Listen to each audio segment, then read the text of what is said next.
Avis vascular centre మన దేశంలోనే the best varicose vein hospital. నమస్తే రమ్మగారు. నమస్తే చే రమ్మగారు, జానపద కథలు ఏదైనా ఒకటి చెప్పుకుందామా? మామూలుగా రాజులు, రాణులు, మాయమంత్రాలు, అవును. రాక్షసులు, పిశాచాలు, గంధర్వులు, యక్షులు, వాళ్ళు వీళ్ళుగా మారిపోవటాలు, అవి కథలు ఉంటాయి బాగా. మన రామారావు గారు నటించిన చిక్కడు దొరకడు, కదలడు వదలడు, రాణి రత్నప్రభ, అలాంటి సినిమాలు భలే బాగుంటాయి. పెద్ద లాజిక్ ఉండదు కథలో, లాజిక్కి బాగా అందవు. సరే, ఇప్పుడు మన లేటెస్ట్ సినిమాలు, లేటెస్ట్ కథలు కూడా లాజిక్లు లేనివే కదా. ఎక్కడి నుంచి ఎక్కడికో ఎలా వెళ్ళిపోతాడు, మన భాష సంగీతం ఇంకో రాష్ట్రంలో వాళ్ళకి ఎలా అర్థమవుతుంది, అలాంటివి బోల్డ్ ఉంటాయి లాజిక్లు. ఎవరు అవే పట్టించుకోరు, చూసేస్తాం. కథలు కూడా వినేస్తూ ఉంటాం. కొంచెం అలాగే కొంచెం లాజిక్ ఉన్న ఒక కథ చెప్తాం. తండ్రి కోసం. పూర్వం ఒక రాజుగారు ఉండేవాడు, కేశవ వర్మ ఆయన పేరు. ఒకే ఒక కొడుకున్నాడు, నిరంజనుడు. ఒకనాడు ఈయన నిరంజనుడు ఒక 10 ఏళ్ళ పిల్లాడిగా ఉండగా అడవికి వెళ్ళాడు వేటాడడం కోసం. సరే, వేట పని అయ్యింది.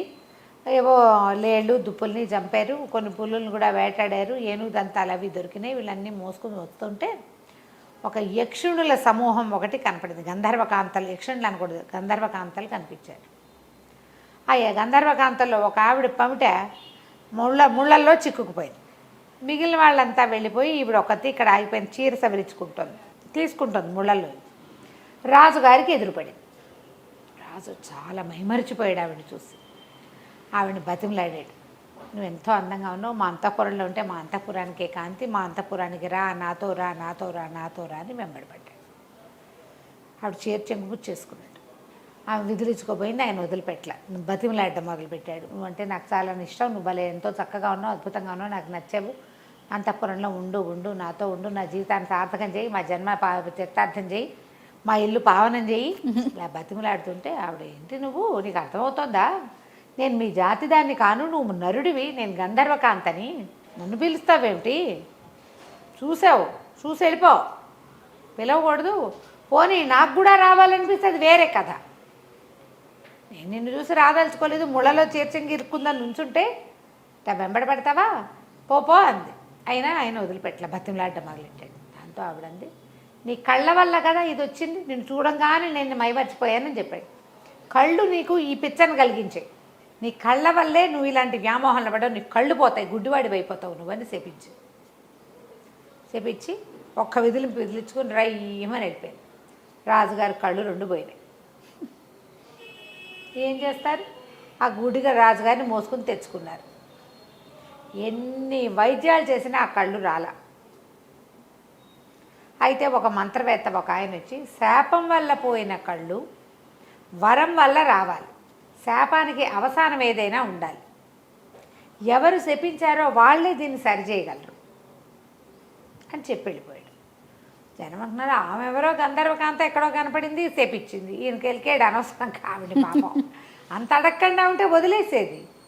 వెంబడి ఇబ్బంది పెట్టాడని ఈ పని చేసింది అనేసరికి గంధర్వకాంతల దగ్గరికి ఎవరు వెళ్తారు.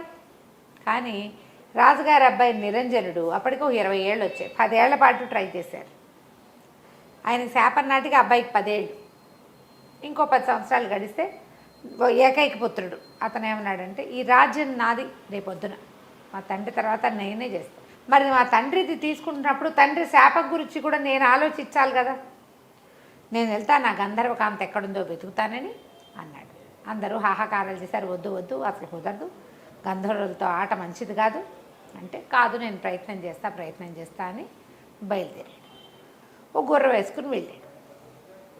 ఈ వాళ్ళ రాజ్యానికి ఈశాన్య దిక్కులో గంధర్వులు ఉంటారని ప్రతీతి. ఈ రాజుగారికి కూడా ఈశాన్యం వైపు ఉన్న అడవిలోనే ఈ గంధర్వకాంత కనపడింది. ఈశాన్యం వైపుకి వెళ్ళిపోయి ఇక ఆహారం తెచ్చుకున్న ఆహారాలన్నీ అయిపోయినాయి. పళ్ళు గిళ్ళు ఏమీ లేని ఒక పెద్ద చెట్ల తోపులోకి ప్రవేశించాడు. నీరసానికి కళ్ళు తిరిగిపోతున్నాయి అబ్బాయికి. పడుకుందామని పడుకున్నాడు. స్పృహ తప్పిపోయాడు, ఇంచుమించుగా నిద్ర కాదు అది, పడిపోయాడు. అయితే ఏమైంది, అతనికి మెలకు వచ్చేసరికల్లా అతని పక్కన ఒక బ్రహ్మాండమైన ఆకారంలో ఉన్న ఒక రాక్షసి కూర్చుంది. ద్రాక్ష పళ్ళని ఇట్లా చిరిపి ఇతని నోట్లో పోస్తుంది. ఆ నోట్లోకి ఆ రసం వెళ్ళేసరికి షుగర్ తగలంగానే ఓపిక వచ్చి కళ్ళు తెరిపిల్లు పడ్డాయి. అక్కడి నుంచి అన్నీ పట్టుకొచ్చి తినిపించింది. వీటికి ఓపిక లేదు, అది ఎవరో భయపడేంత ఓపిక లేదు అతనికి. భయపడడానికి కూడా కొంచెం సత్తా కావాలి, అదే సత్తు లేదు. పళ్ళన్నీ తినిపించింది, దానిమ్మ గింజలు ఒలిచిపెట్టింది, మామిడి పళ్ళు తీసి పెట్టింది. పళ్ళన్నీ తిన్నాడు. ఎవరు నువ్వు అన్నాడు. నేను ఒక రాక్షసిని, నువ్వెవరు ఏమిటి అని అడిగింది. నేను నా పేరు నిరంజనుడు, ఫలానా రాజుగారి అబ్బాయిని. మా తండ్రికి శాపం తగిలింది, దాన్ని నివారింపజేయడానికి వెళ్ళాను. నీకు గంధర్వులు ఉండే వనం తెలుసా అంటే, గంధర్వులను కలుసుకోవాలంటే గంధర్వ లోకానికి వెళ్ళాలంటే నువ్వు ఆకాశంలోకి వెళ్ళాలి, నేల మీద నడిస్తే ఎలా కుదురుతుంది అంది రాక్షసు. అలా కాదు, నీకేదో శక్తులు ఉన్నట్టే ఇక్కడ ఒక్క పండు లేని ఇక్కడ ఇన్ని పళ్ళు పట్టుకొచ్చి తినిపించావు, నాకు సహాయం చెయ్యి అన్నాడు. చెయ్యంటే సరే ఆలోచించి రాక్షసు ఏమందంటే, నేను గంధర్వ లోకంలోకి నాలాంటి వాళ్ళకి ప్రవేశం ఉండదు, తీసుకెళ్ళి బయట దిగబడుస్తా, మరి ఆడిన వాటి తప్పకుండా నేను కోరిన కోరిక తీరుస్తావా అంది. నువ్వు ఏమడిగినా తీరుస్తా, గంధర్వ లోకంలో వదిలిపెట్టున్నాను అన్నాడు. సరేనని ఈ రాక్షసు ఏం చేసింది, ఇతన్ని ఎత్తుకుని తీసుకుపోయి గంధర్వలోకపు వాకిట్లో వదిలిపెట్టింది. నువ్వు లోపలికి వెళ్ళొచ్చు, మానవులకు ప్రవేశం ఉంది, రాక్షసులకు ప్రవేశం లేదు, నేను ఇక్కడే ఉంటాను, నువ్వు పోయిరా అనేసరికల్లా సరే ఏం చేశాడు, లోపలికి నడుచుకుంటూ పోయాడు. ఎంత బాగున్నాడో కుర్రాడు. ఈ కథల్లో రాకుమారులంతా భలే బాగుంటారు ఏమిటో. ఎంతో బాగున్నాడు. గంధర్వ కాంతలు ఎందరో కనపడారు. ఎవరితో వీడిని పిలిపించుకుంది అని చెప్పుకుంటున్నారు. సరే ఒకళ్ళిద్దరు సాహసించి, ఎవరబ్బాయి ఎక్కడి నుంచి వచ్చావు, ఏ ఊరు మీది, ఎవరి కోసం వచ్చావు అని అలా పలకరించారు. పలకరిస్తే ఒకళ్ళు సరస్సల్లాపలాడతారు, ఫ్లాటీగా బిహేవ్ చేస్తారనమాట. వాళ్ళు వీళ్ళు, అబ్బో భలే బాగున్నావు, ఏది ఇట్రావో ఒకసారి, ఆ చెయ్యెత్తు, అది ఎత్తు, కత్తుందని నీ దగ్గర, ఇలాంటివేవో కబుర్లు చెప్పారు. మాట్లాడిస్తే సరే ఒకళ్ళిద్దరు అన్నారు, ఇటు ఎంతసేపు కవ్విస్తే ఎట్లా, పాపం మానవుడు, వీడికి ఆహారం చూద్దామని తీసుకుపోయి ఏదో తిండి పెట్టారు. తిండి పెడితే అడిగారు, ఎందుకు వచ్చావు ఏమిటంటే, మా తండ్రికి ఇట్లా కళ్ళు పోయినాయి, ఒక గంధర్వకాంత మా నాన్నని శపించింది, మరి ఆయన కళ్ళు మళ్ళీ వచ్చే మార్గం కోసం వచ్చాను అని చెప్పాడు. అప్పుడు వీళ్ళంతా ఆలోచించుకున్నారు, ఎవరు మనలో ఎవరైనా మానవుణ్ణి శపించింది ఎవరు చూసి, అప్పుడు గంధర్వ రాజకుమార్తె అయిన పుష్పోత్తమ, ఆవిడ పేరు, ఆవిడే చీర ముళ్ళల్లో చిక్కుకున్నది ఆవిడకి. ఆ కబురు ఈ కబురు చేసి పుష్పోత్తమని పిలిపించారు. ఆ పుష్పోత్తమ వచ్చేసరికల్లా అప్పుడు ఈ కుర్రాడు అడిగాడు, మా నాన్నని మీరు తెప్పించారు కదా, ఆ శాపం పోగొట్టే అవసానం ఏదైనా చెప్పండి, కళ్ళు లేక మా నాన్న చాలా బాధపడుతున్నాడు మరి అని అడిగేసరికల్లా ఆవిడ ఏమందంటే, నా వెంటబడ్డాడు, లేకపోతే నేను చెప్పించేదాన్ని కాదు, రా రా రా అన్నాడు, ఆ కళ్ళ వల్లే అతను ఆ వ్యామోహంలో ఇరుక్కున్నాడని నేను కళ్ళు పోవాలని చెప్పించాను. సరే ఓ పని చేస్తా, నేను ఇప్పుడు వచ్చి శాపాన్ని నివారించలేను అని తలలోంచి ఒక పువ్వు తీసిచ్చి, ఈ పువ్వు పట్టుకెళ్ళు, ఈ పువ్వు కళ్ళకి తగిలిస్తే అతనికి చూపు వస్తుంది, కాకపోతే ఒకటే నియమం, ఈ పువ్వు తీసుకెళ్ళి కంటికి తగిలించేవాడు ఆడి తప్పకూడదు. వాడు అబద్ధం ఆడాడా లేదా ఆడిన మాట తప్పాడా కనబోతుంది మళ్ళీ. ఆడి తప్పని వాడు అయి ఉండాలి ఆయన, అలాంటి వాడైతేనే ఈ పువ్వు పనిచేస్తుంది. సరేదని పువ్వు చేత్తో పుచ్చుకున్నాడు. బయటకు వచ్చేసరికి రాక్షసి సిద్ధంగా ఉంది. సరే రాక్షసి, నువ్వు ఎంతో మంచి పని చేసావు, నీ వల్ల నాకు మా నాన్నకు సహాయం లభించింది, ఇప్పుడు చెప్పు నీకేం కావాలో చెప్పు, ముందు నన్ను మా ఇంటి దగ్గర దింపన్నాడు.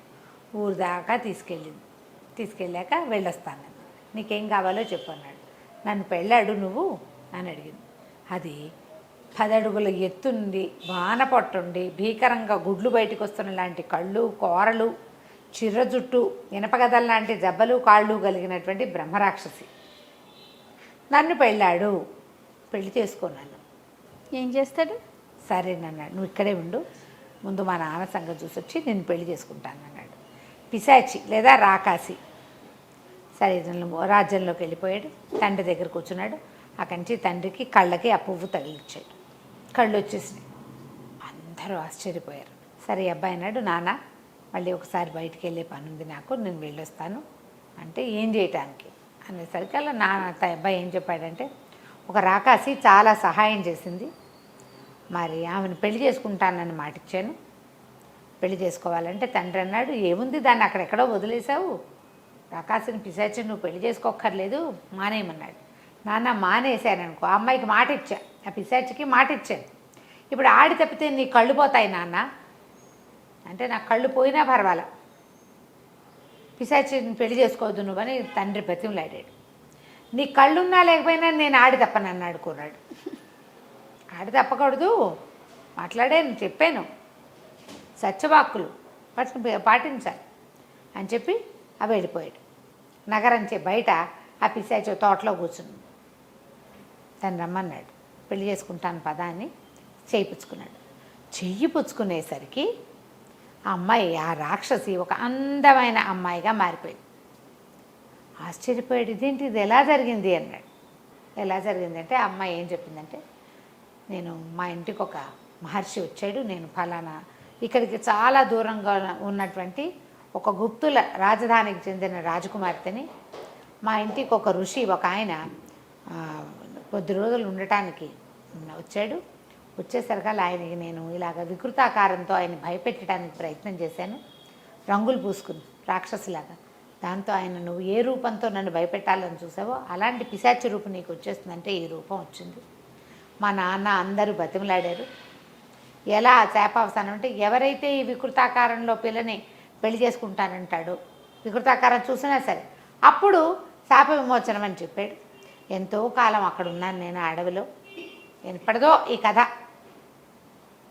మా రాజ్య గీజ్యం అంతా పోయి ఉంటుంది. వాళ్ళు ఏమైపోయారో కూడా నాకు తెలియదు. నేను చాలా కాలంగా ఉన్నా, ఎవ్వడు నన్ను పెళ్లి చేసుకోవడానికి ముందుకు రాలేదు.